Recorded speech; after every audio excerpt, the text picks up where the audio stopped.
This is Music with Mason here, still at the CSPS Hall in Cedar Rapids, joined now with DstreetMC. Ooh, I'll be good without you, I'm better on my own. I used to think I love you, I guess we'll never know. Words that she said turn to words I now sing. I used to worry about her. She think. Looking back, I was smiling in the moment. My heart had felt so open. Little did I know that she was only trying to hold it, to be the one who broke it. I made a mistake when we just got introduced on the poster. It's not DstreetMC, but I apologize. Hey, no I apologize. Yeah. But did you just got done? Yes, I performed at Oh shit! I performed at I want to say 620. I was the third performer. Yeah, I did 4 songs, and the last one's something I'm coming out with in about 2 weeks. Nice. Yes. Nice. So just to get started off, you are the rapper based out of Iowa City, and you won 2023 Album of the Year Yes. for Iowa Music Awards, and you are also Rapzilla's Song of the Night winner. Yes. EJ, he works with the people at Rapzilla. He's signed to a Christian rap label, and so he's on their stuff all the time. And he asked me if we should post our song. I think it was like $20, something like that, to get it checked out. And then whoever does get the winner gets to be on all their playlists. And so that was really huge for the song. Yeah, EJ's such a dope artist. He's really someone that's so fun to work with, and he has so many styles. So yeah, that's really cool. I also want to mention something that you were on. It was Mob's World. Yes. How did you get connected with Mob's World? Him and I go to the same studio. We kind of grew a liking to each other pretty quickly. He was doing stuff for J Lim, and I was just always in that area, me recording my music, and J Lim would show him it, J Lim likes to show little snippets, because he's proud of it, right? And then, Mobs added me on social media, and we got in contact, and I realized how much other stuff he's doing. I was like, oh, God, dude, I did not know you were doing all that. But the young creatives, they're the ones. Juan Gomez as well, so, yeah, Mobs World. Just to get started with something that you've done was really back in time. One of your first releases called She Saw. What do you remember about She Saw? She Saw. I was going through a breakup at the time, and for some reason, music is just always my go-to. And She Saw was kind of this vibe of I don't need you no more. You know what I mean? Kind of just like a, look, girl, you think it's going to be different, but it's not going to be any different. And I know this, and I'm conscious of it. And we could play this game, but that's pretty much what it is. Yeah. Because something that's important to everyone is finding a way to cope. And I'm sorry if this is a sensitive topic, but when it comes to relationships, when you fall apart with someone you thought you could trust, and now you have to cope with the fact that they're no longer a part of your life, you use music to cope with it. Correct. So music has really been a big part of your life, you would say. Yeah. I think music has probably been the one thing that kind of holds me together. It kind of keeps, the gears turning. It's that voice in my head that's not my parents, you know what I mean? It's that voice in my head that is that confident soul that is telling me you got this. And it's just that thing that you can re-listen to and hear it and know that's you, even if it doesn't sound like you in that moment. It's like, I got you, you know what I mean? That's what my music has been, is that I got you, even if you don't see it. So yeah, some people will say that music can be defined as that friend you need. They can be sad, they can be happy, they can be serious, and music is that person you go to when you want to feel a certain way. Yeah, music is definitely music has definitely been that kind of a go away area. It's no matter what I'm doing, I could just turn on a beat and literally everything goes away. I remember growing up, we'd go on family trips, and I have 4 brothers and 1 sister, so we'd always be in a massive van, right? And I'd be in that back seat, and we'd be getting in arguments because you're with this, the family for 8 hours driving. And Kid Cudi, I just put him in the ear, and I could instantly just melt away. And I would just hour and a half later, after listening to Man on the Moon 2, come back out of it and just be like, wow, it didn't even matter, you know. But like that was kind of one of the turning points for knowing that music was going to be something that was going to be really important to me. Yeah. It was finding those artists that like, and plus I was raised Mormon, so I was very pushed away from that kind of culture, right? So being able to finally find it for myself was a really big, I guess, defining kind of part of me. Yeah. So yeah, definitely. Something else that's really important was the Let Me Know song that you produced. Yes. Where did you shoot it? Was that at an airport? Yeah. Yeah.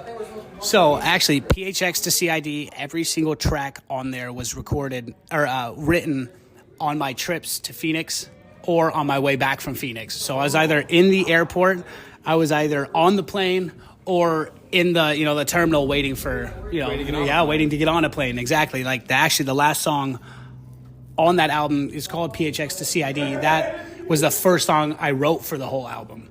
And yeah, we wrote it. I just remember sitting in the airport waiting for it was like a boys trip like 2.5 years ago, and just getting to work. And it was just helped me not have to pay attention to waiting for the plane and shit like that. So yeah, that was pretty cool. But like literally every lyric in there is what I was thinking in that exact moment. Like, everything is about to close in here, like for some reason, everything at the airport's closed at like 5:30. Yeah, and you'd be like, I'm looking around for something to eat. I can't find anything. So that was pretty cool. But right, yeah. Off the topic of Let Me Know, but I just want to point out that you sung at Midsummer Madness. Midsummer Madness, yes, Midsummer Madness with Riley and all them. That was actually one of my favorite shows. Not gonna lie, I just remember the vibe there. I forget where exactly it was. I know what it looks like. But that night was just such a vibe. Everyone was on their stuff, and I remember my homie Calvary being there. We call him KG, Kid Genius. He's actually a really, really good artist. I don't know why he didn't chase it earlier, but he's on it now, so that's good to hear. But yeah, that's that venue. There's just a vibe to it. And like even if you don't want to listen to music in that one area, there's still the bar over there, and then curling around the corner, you got all those pool tables. Like you can still listen even not being there. So that was nice. Young Creatives, they helped you with Words That She Said? Yes. Yeah, Young Creatives is Riley Mobs, Riley Mobs and Juan. That is actually my first music video ever, was Words That She Said. And I kind of came up with like a concept, brought it to him, and he was like, yo, let me make this, let me spin this and I got you. And now when he told me like the vibe and then the transitions we were going to be doing, it just all clicked. Yeah. Mm-hmm. And we also want to mention something very specific. Did you play rugby? I did. Oh. Yeah, I played rugby in high school for, I want to say 2 or 3 years. I kind of stopped senior year because I got jaw surgery. So I wasn't allowed to play. I wasn't supposed to get hit, something like that. But yeah, I was the really fast kid on the side, and I was the I think they call it the hooker. Mm-hmm. Yeah. It's the person that just chases down everybody. In sevens, at least. Yeah. Rugby's fun. And what can you tell us about your cats, Ollie and Mittens? Mittens is a little shithead. Love that cat, and he's still learning a little bit. And then Ollie, I've had him since pretty much I've been on my own. I mean, minus the first 2 years, but that was kind of still just figuring things out. And you couldn't have pets in those places, I guess, that I was in. Yeah. And granted, with 4 other roommates in a one-story, it wasn't happening. Yeah, but once we got that place in North Liberty and it was 3 stories, I bought Ollie and boom. Well, actually, we got him free, really. So, yeah. I love my cats. I love my cats. I also wanted to mention Abby. Abby, rest in peace. That is my family dog. She just passed away earlier this year, actually, in March. But, God, you can't find a better dog. Just always smiling. Even till the minutes before she wasn't going to be here, it was just like smile on her face, and you literally see her peeing blood, and it was like, I'm going to remember you forever. Like, you can't find a better dog. Oh, I'm sorry, I didn't know. No, that's totally fine. Yeah, I think that's just a part of life that we don't expect, but I think more so, especially as we grow up, we start to experience it. It's like, wow, this is actually a part of life. But I had kind of been prepped for that because of some other stuff that had happened earlier in the year. Yeah. But it doesn't prep you for when it's your own. Right. It just doesn't. It you know? doesn't. But God, that dog is so lovely. yeah. 13. Man. Here's a good one. What is the Good Vibe Tribe? Oh, yes. So Good Vibe Tribe, it was our group that me and Jared Cudis created in 2013. He would always come over to my house. We always kicked it, and we would just like write freestyles 24/7. And they were probably bad, but like we used to hype each other up. And then I decided to go find a studio in town that I could record at, and I found ESD Studios at the time. That's what it was called. And Shorty B was there, who was the promoter at the time, huge promoter at the time. I mean, he was any big show, anything like you had Chris Webby, you had I can't even think of it, Casey Veggies. You know, that was on so many of these shows because of him. Yeah. I mean, yeah, he would just bring on big names. Even Afro Man, that was pretty fun. Yeah. Nappy Roots was pretty dope. What was the question again? Sorry, I lost it. Oh, the Good Vibe Tribe. Good Vibe Tribe, yes. So me and Cudis created that group, and then we were like, we kind of need to expand. So I got my homie Chino, who that last song that I performed, he's going to be on that, but I kind of cut it out so no one could see that until it actually comes out. Yeah. And then we got Matt Fisher and Braden Perkapile and Will Kofala for a little bit too. Yeah, it was a group, and it was hype. I ain't gonna lie. You know, it kind of starts to go downhill when everyone starts to choose their own thing. But that's a part of experiencing. Right, where they want to go. Yeah. But did you open for On Cue? That was actually my first show ever. And funny story about that, we opened up for On Cue, and we brought 76 people. And I mean, out of everyone that was there total, there was probably 85 total. So when we did ours and we were an opener, we were going to throw a party right afterwards. So we were just telling everyone in there, yo, we're going to take this party. Let's go. Everyone left when we left. I'm not even kidding. And that was our first show. Shorty B came up to me after. He's like, bro, please don't ever do that again. Like, please don't do that again. Wow. Yeah, I remember that. Yeah, that was pretty cool. It was cool to see that much support. Yeah. When we were first starting off. I think I needed that. So. Yeah, that's that's when you know you're on the right track. Right. But what can you tell us about the days at Pancheros?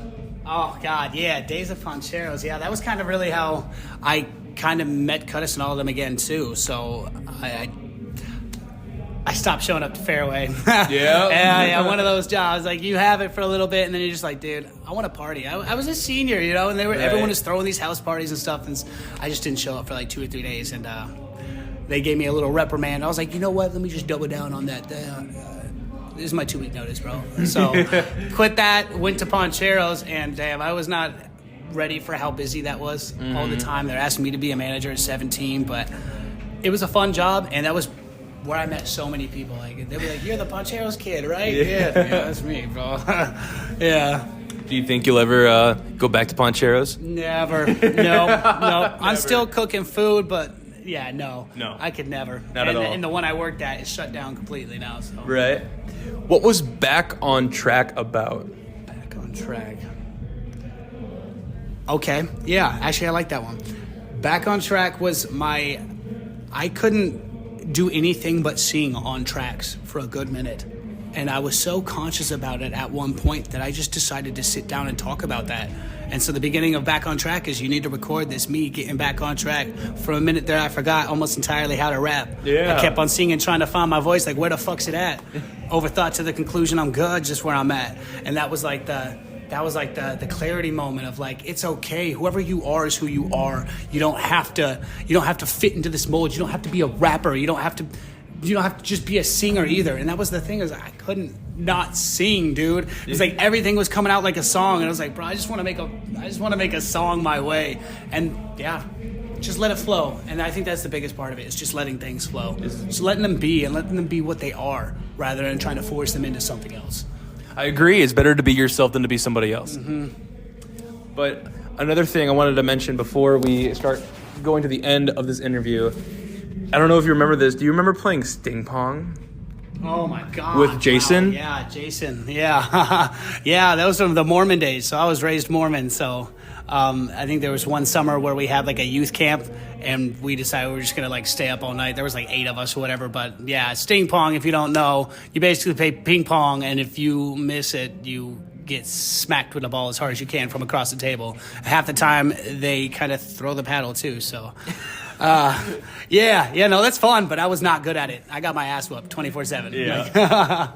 But we are finally down to our final questions with you, DstreetMC. First one being, what is the future for DstreetMC? More songs, more concerts, more albums, more merchandise? What are we seeing? I am going to be starting merchandise. I will be doing a lot more songs, a lot more features. That's something I've kind of been holding back on. I want to do a new album. I was kind of just getting lost in the sauce of it all for a little bit there, and just like worried about what everyone else was thinking, when in reality it was like, yo, you just need to take a step back. You just need to experience life. So this last kind of year, this last 8 months has kind of just been me experiencing. Because I think 2 or 3 of the tracks that I dropped this year were actually old tracks. Like the first song that I ever recorded at the studio, I finally came back around to. Tell Me. I finally came back around to it after, I want to say 5 years. Something like that. It was, but when you know that vibe has to go, that vibe has to go. Yeah. Yeah. I forgot the other part of that question. Well, what is like the concerts? future? Yes. A lot more concerts. Literally, I want to do my own shows. I know some homies at El Rey's, and they said they can get me some shows. So I'll be prepping my own shows. Working on an album that's on the down low right now. It's on the down low. New vibes, though. You're going to find new vibes. It's not about... It went from... A lot of my music way back in the day was all this relationship kind of like, I'm going through this kind of vibe. After PHX to CID was kind of that introspective like look. Like the beginning of it was, I'm going through this relationship, whereas as she said, was accepting the fact that it wasn't going to be the same. Often was the, I'm not coming back to you, now you want it. And then that 4th song on there was very introspective. I actually bought that beat. And then when I looked at the comment section, it said that J. Cole had written to the same beat. And I was like, are you kidding me? I was like, oh my God. So I went to go buy the beat, $850 for the beat. Just for like the unlimited use kind of, just because J. Cole used it. And I was like, should I listen to it before I write my stuff? And I just decided I would write my most like down to self kind of music to it, and then I'll listen to J. Cole stuff, and I think I did pretty fucking good. I'm not gonna lie. Yeah. All right. Yeah. So a lot less introspective. It's good away from the relationships to this introspection to this who I'm becoming. Right. It's pretty much where it's at right now. So yeah, that's the future for D Street. Yeah. And the final question for you, DstreetMC, is what would you tell the young and aspiring artists who want to be in your shoes right now and performing what they created? Believe in yourself. Don't let anybody tell you who you are.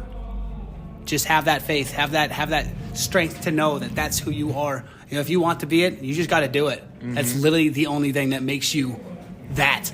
Right. It's the actually do. You can think about it all you want. You can write it down. You can until you put your foot down and decide this is what I'm going to do. You're at that spot. So yeah, I would say just believe in yourself. Seriously, believe in yourself. Yeah. Well, thank you so much, D Street. Thank you so much. This was amazing, and you, we'll see you in the next interview.